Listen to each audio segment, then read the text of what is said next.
day and to make that arrest. But of course, there are many unanswered questions, including what's going on wrong usually. Well,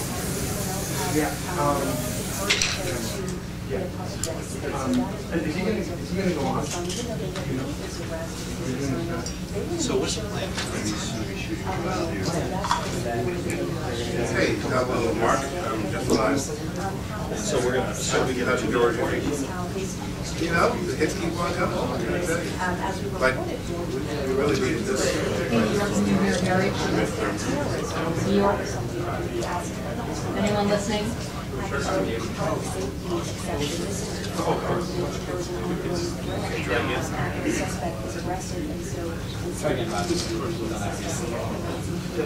Gotcha now.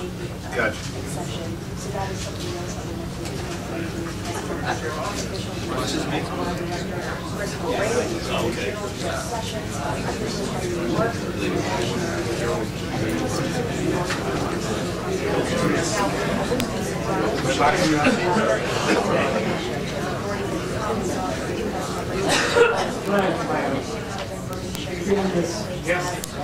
We're getting steps on the Waters. My microphone is That's good. I have plenty of slides. That's good. That's good.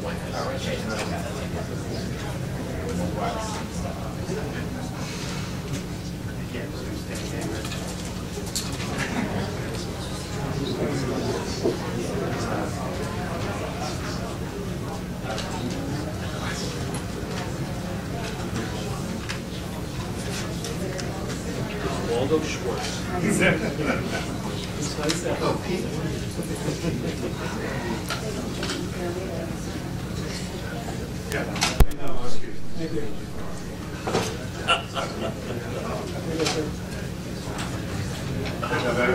Wolf, wolf, hello, what, is that better? More better? Can you hear it?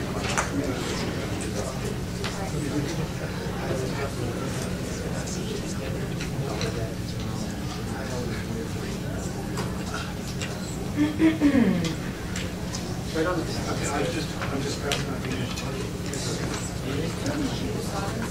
If you're going to request a question, you have to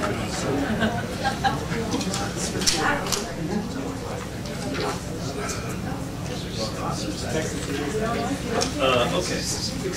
That's a good position. Thank you, Francisco. Just stand up and I can shoot right by the side. Is that Jake on the bridge? Are they listening to you? Are they listening to you? It's actually good to, it's good. Yeah, listening to on the bridge.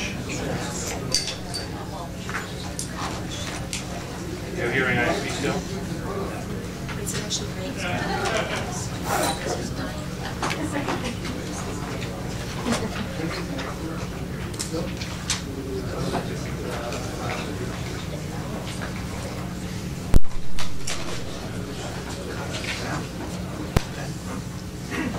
This is phone number.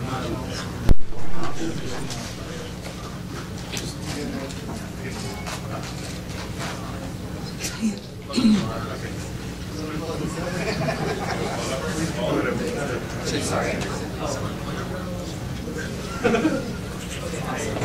Great. Nice to meet you. Oh, good to see you, man. You know, I'm going to tell you. While you oh, great. I didn't, yes, I feel the episode. I'm very happy.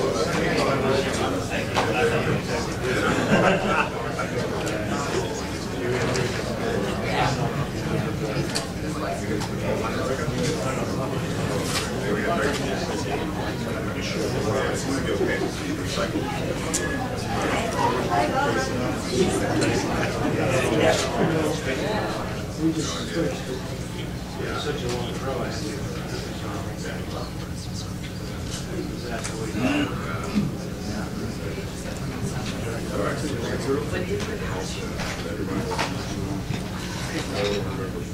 New York, they were not fake. I don't know why that dude's saying that.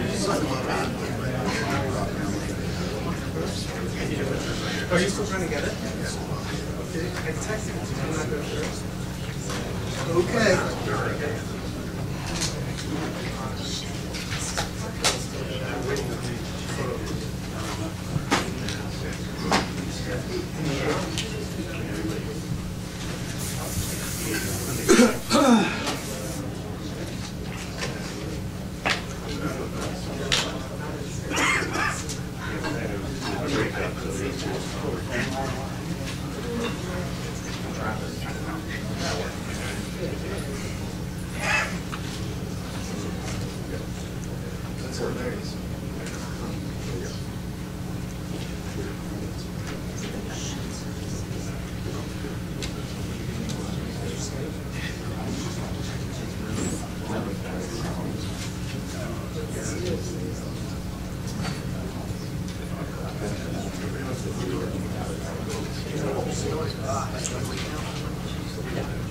Yeah, oh, right, yeah, that's yeah.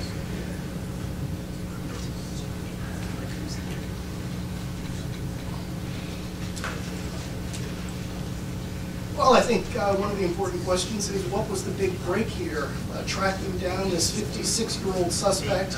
Of course, it happened this morning. He is under arrest, and you will have here a who's who of the American justice system. The Attorney General will be speaking, as well as FBI Director Christopher Wray, the Commissioner of the NYPD, James O'Neill, and many others as they discuss this big case.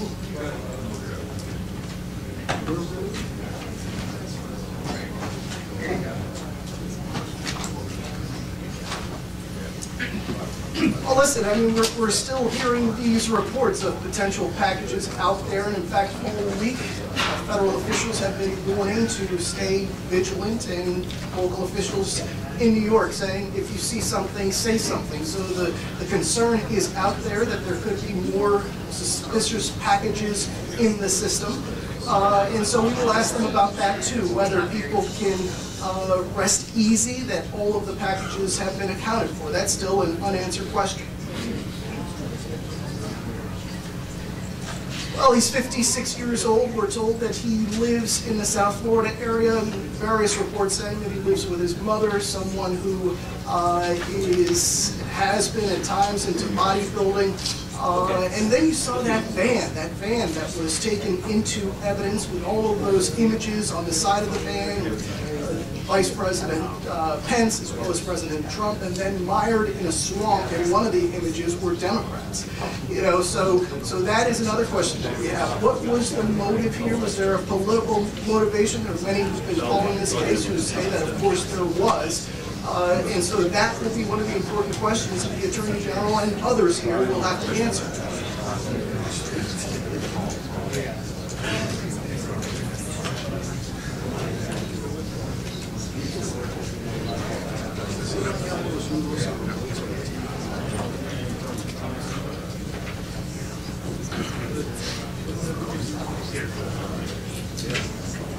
You know that you're going to be on 7 minutes, right? Is anyone talking? Yeah. It's just, it's when they hold the press conferences. Copy that, got it.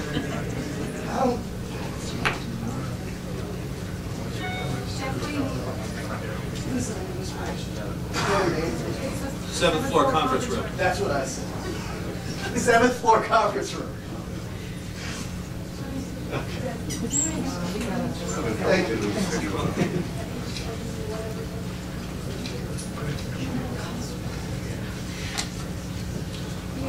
Yep, okay. All right, thank you. Hey, Drew, I hear you. How are you, sir? Trying to search your email. I hear you.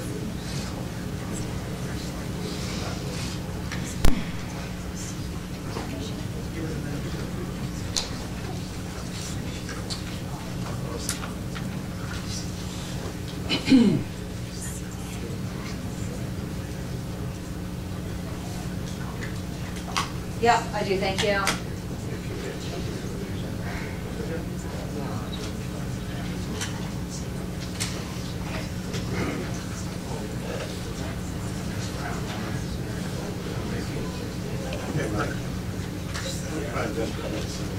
Good to go. 1, 2, 3, 4, 5, 6, 7, 8, 9, 10.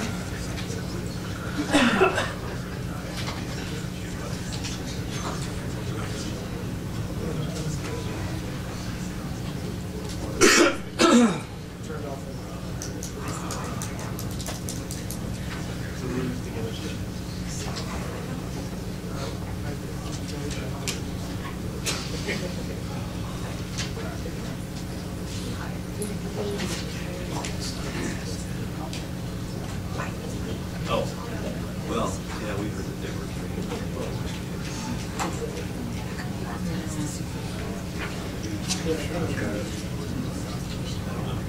Yeah. Thanks.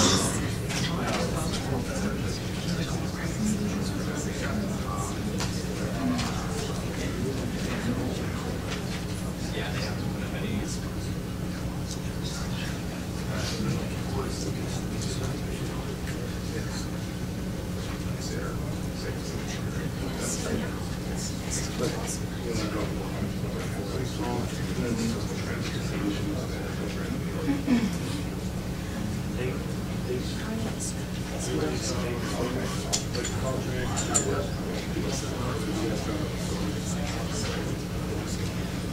I think if somebody called source, I did, because I was given what Monday was.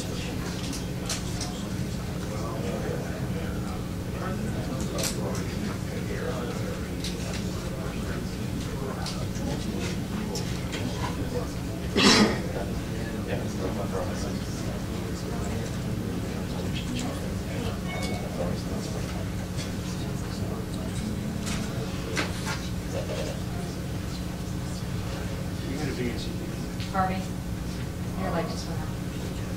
Oh, light. No, your light, your camera light, your camera light. Can you hit that light? What happened? This is on, it's on now. Yeah, it went out. Which one? No, yours, your camera light. Yeah, I know, but we're using that one. Oh, you are, okay, Yeah, all right. don't worry, yeah. All right, okay.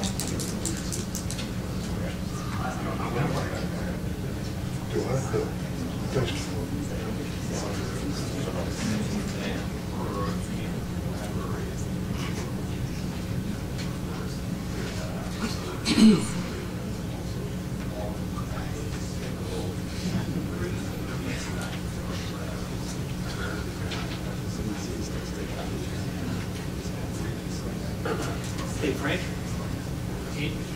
Where are you? When they start, are they going to turn on those lights? Yes, we are. Okay. We've been told to. Okay, good. Because we'll be the ones that stay around and catch it. Exactly. This is only on for you, and then after that. Okay, thank you.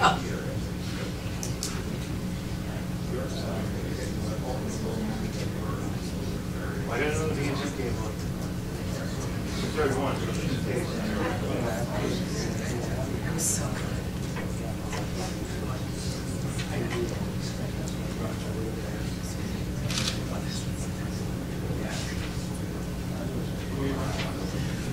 Hey, New York, this is DOJ. Are you taking these still?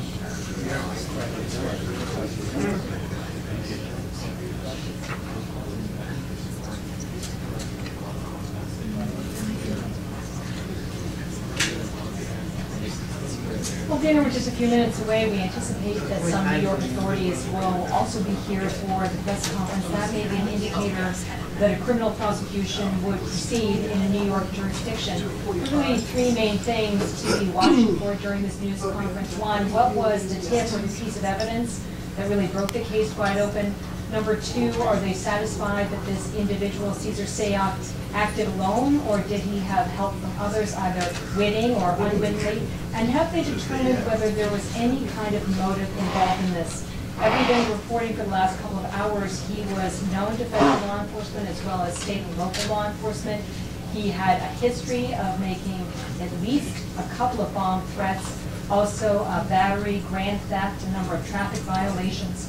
So this was somebody who was certainly on their radar, and based on what we've seen, analyzing his social media, Facebook page, also what we could just visibly see on that van, he seemed to be very sort of politically engaged in his own way. So was that in any way a motivation for the sending of these package bombs.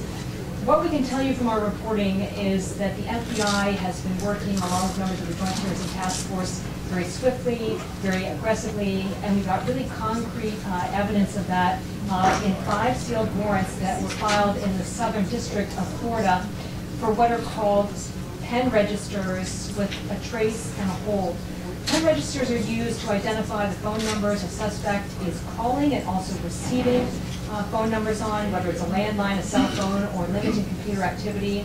And the trace and hold allows them to figure out where the individual was geographically. They can take that data, they can marry it up with what they know from the postal tracking on the devices to see if that person was in the right place at the right time to be responsible for that. So again, I'd be watching for those 3 key factors. What was the tip or the evidence that led to the big break? Number 2, are they satisfied that the individual acted alone, or are they looking for other suspects? And number 3, is there any indicator of a motivation in this point? And I guess if there is a 4th, whether they're satisfied that they've got their arms around all of these explosive devices, or whether more may be after data.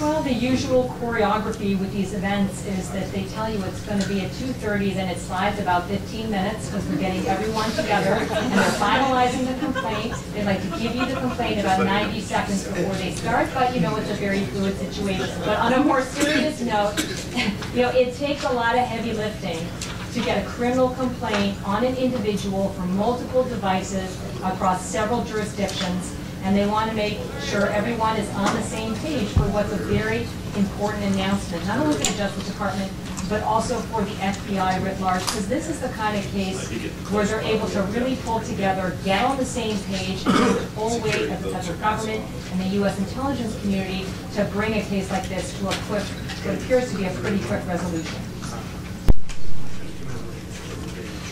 You're welcome.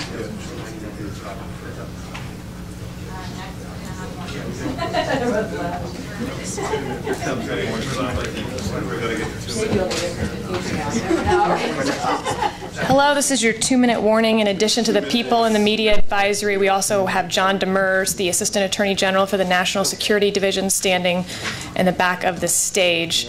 The speaking order will be the Attorney General, Director Wray, the New York City Police Commissioner, and then U.S. Attorney Berman, followed by the Postal Inspection, followed by the Secret Service. That will be the complete speaking order, and then we'll open up to questions.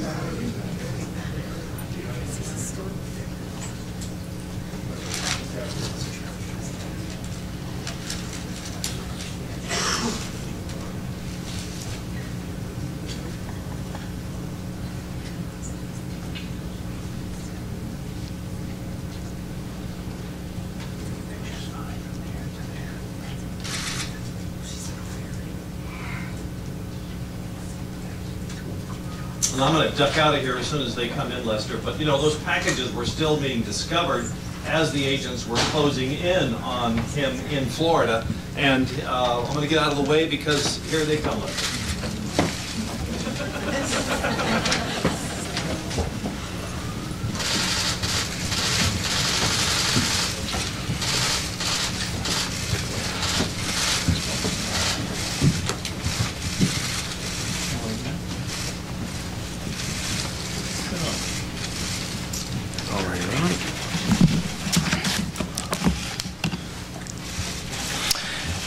Thank you all for being here.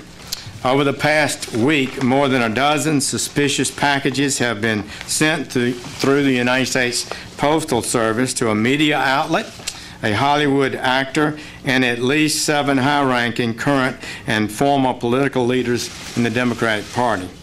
This is utterly unacceptable. Political violence or the threat of violence is antithetical to our vigorous system of self-government. It is a threat to that respect for law and process that allows our people to accept legislation, elections, court rulings with which they do not agree. This is the central feature of our system of government. You advocate for your beliefs enthusiastically, but we peaceably and lawfully comply with the results. Please know that from the beginning, this investigative team has made this matter a top priority, focusing their great talents and expertise on neutralizing this threat. They have moved swiftly and professionally, using extraordinary technical expertise to apprehend the one alleged responsible. This is a demonstration of the skill, capability, and determination of our American law enforcement, the best in the world. So I am pleased to participate in this announcement that a suspect is in the custody of the FBI. I want to remind everyone that the defendant in this case, as in every case, is innocent until proven guilty. He has been charged today with 5 federal crimes, including interstate transportation of an explosive, illegal mailing of explosives, threats against former presidents and certain other persons, threatening interstate communications, and assaulting current and former federal officers. For these charges, the defendant faces up to 58 years in prison. These charges may change or expand as the investigation proceeds. This is a law and order administration. We will not tolerate such lawlessness, especially not political violence. And so I want to thank FBI Director Wray and his team, all of our law enforcement partners who are here, ATF, Secret Service, Postal Inspectors, Capitol Police, and New York City Police Department, and the United States Attorney Berman of the Southern District of New York, and U.S. Attorney for the Southern District of Alabama, Ariana Orsham. Federal, state, and local law enforcement officers from across this country responded immediately to the cause and contributed to this effort. We are proud of each one of them. I want to reiterate the defendant in this case is innocent until proven guilty. But let this be a lesson to anyone, regardless of their political beliefs, that we will bring the full force of law against anyone who attempts to use threats, intimidation, and outright violence to further an agenda. We will find you, we will prosecute you to the fullest extent of the law. And now Director Wray, who's done an incredible job leading this effort over the last few days, he will give us the details of today's important arrest. Chris? Thank you, Jim.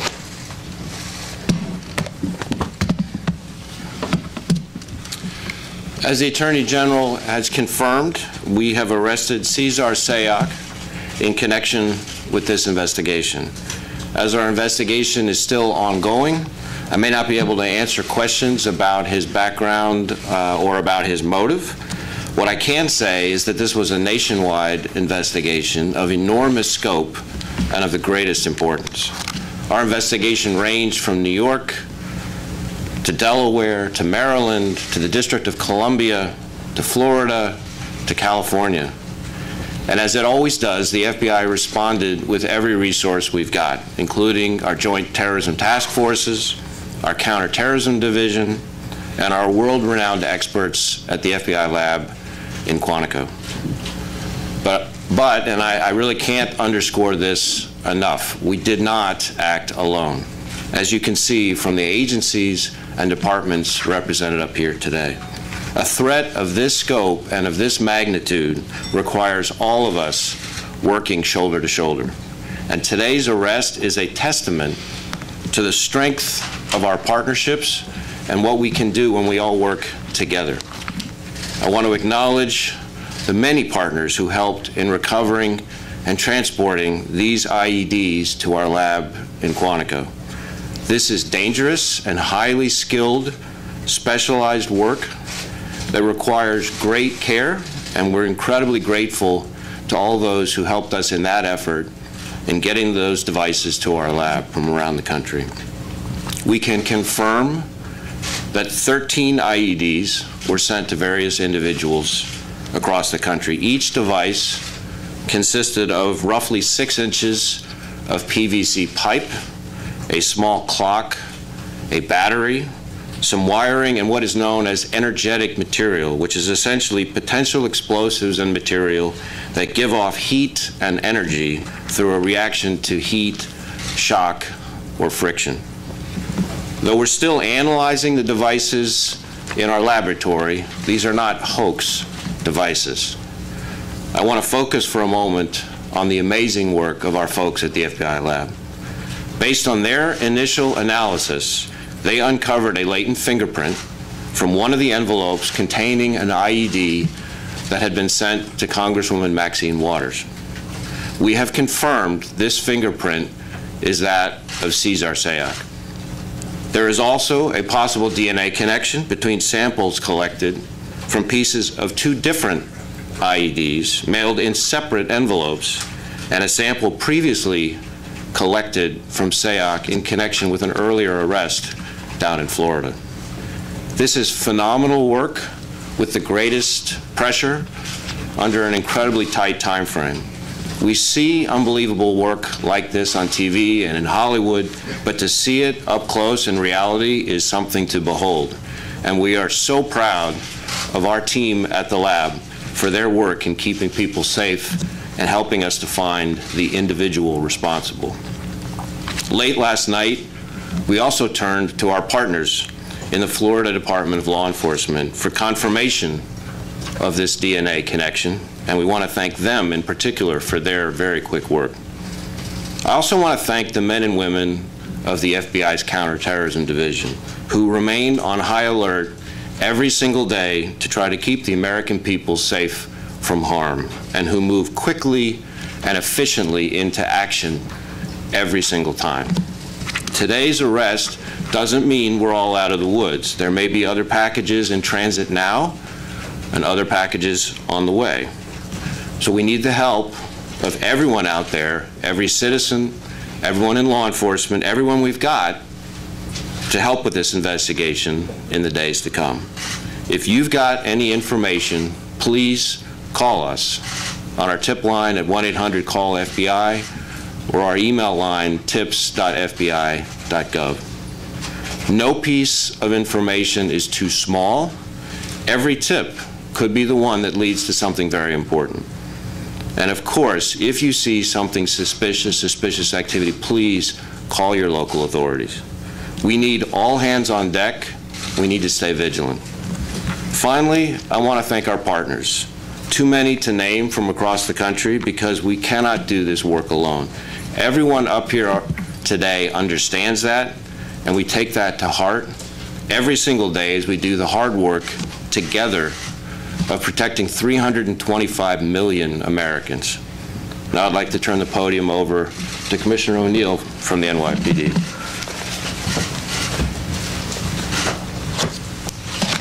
Thanks, Chris. Good afternoon, everyone. On behalf of the men and women of the NYPD, and quite frankly, all the people in New York City, I want to commend and thank all of our local, state, and federal law enforcement partners in this effort, including the Attorney General's Office and the U.S. Attorney's Office for the Southern District of New York. Our NYPD detectives, along with FBI and ATF agents, postal inspectors, New York State Police, and many others, they are one team on our Joint Terrorist Task Force. The JTTF in New York was the first of its kind in the nation. It's been in business since 1980. Today, there are 300 investigators from 56 agencies. 113 of them are New York City cops. When it comes to terrorism in New York City, the NYPD doesn't do anything without the FBI, and the FBI doesn't do anything without the NYPD. That's a partnership that was forged in fire.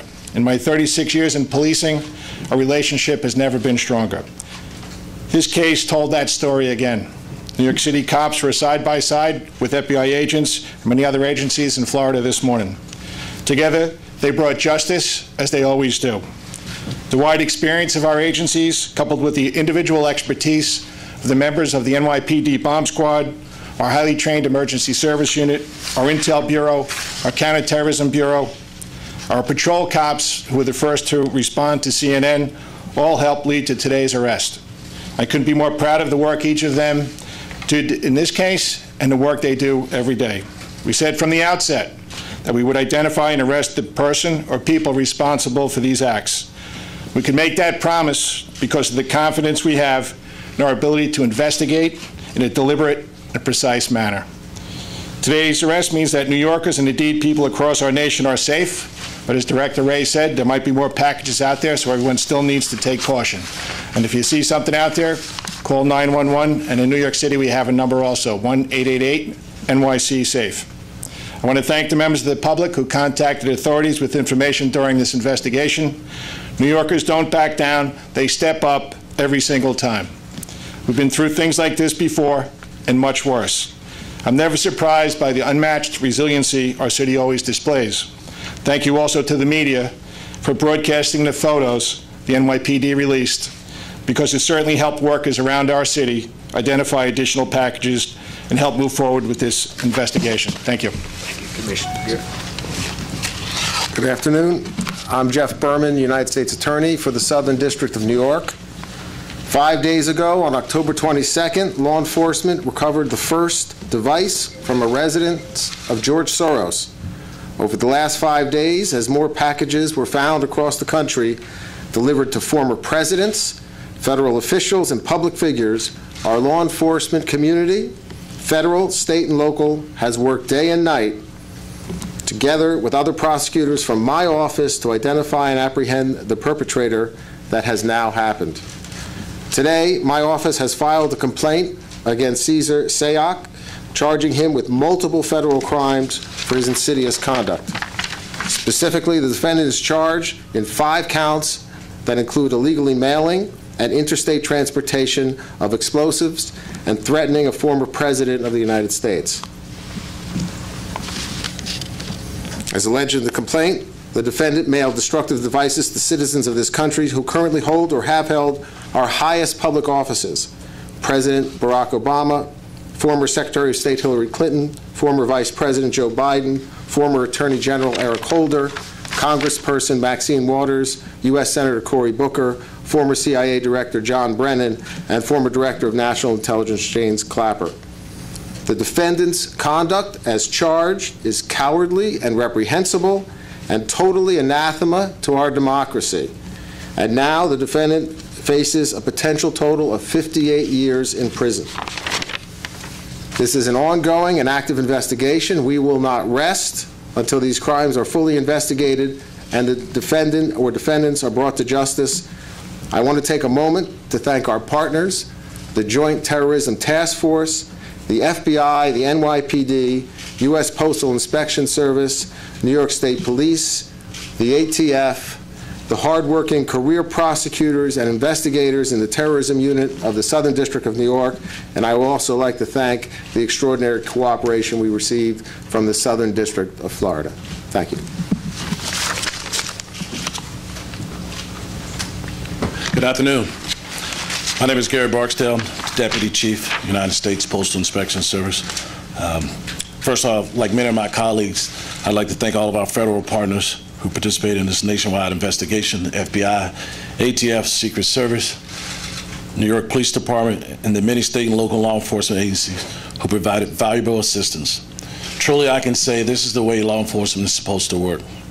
This was a massive investigation, was a collaborative effort, and was well coordinated with each agency bringing a special expertise to the table. But I would also like to recognize the many postal employees who we think of as our eyes and ears. We appreciate the diligence and awareness. In fact, it was a postal employee this morning that alerted us to one of these suspicious parcels. We in the Postal Inspection Service have a great deal of expertise in responding to and investigating suspicious mail. Postal inspectors are trained to respond and investigate dangerous mail items in the mail. These dangerous mail investigation specialists are highly proficient in the use of state-of-the-art equipment. Fortunately, in this case, none of the devices detonated, and there was no injuries. However, postal inspectors will remain vigilant and monitor postal facilities to determine whether there are additional mailings that have not yet been discovered. We will continue to work with our law enforcement partners to ensure the safety of the mail, our postal employees, our customers, and the American public.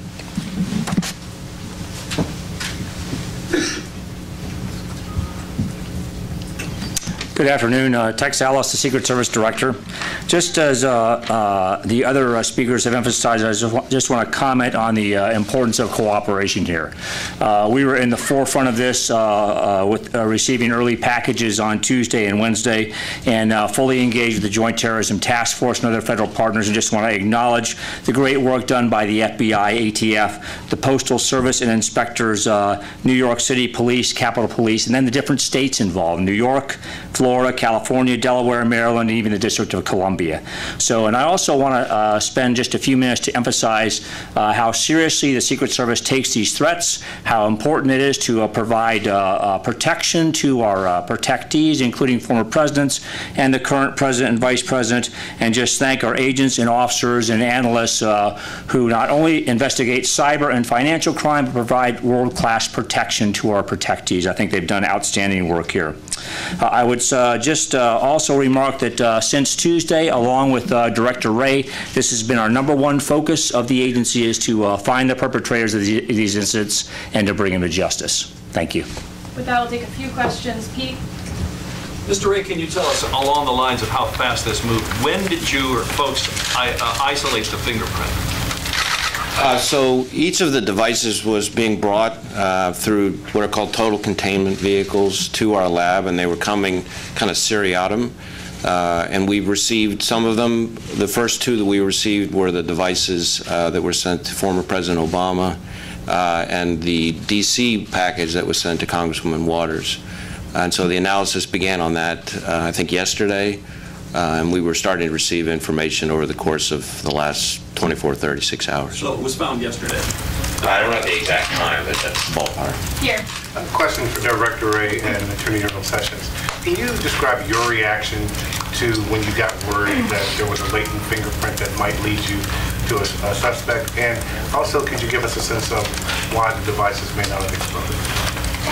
So what was the second part of the question? Any sense of why the devices did not explode?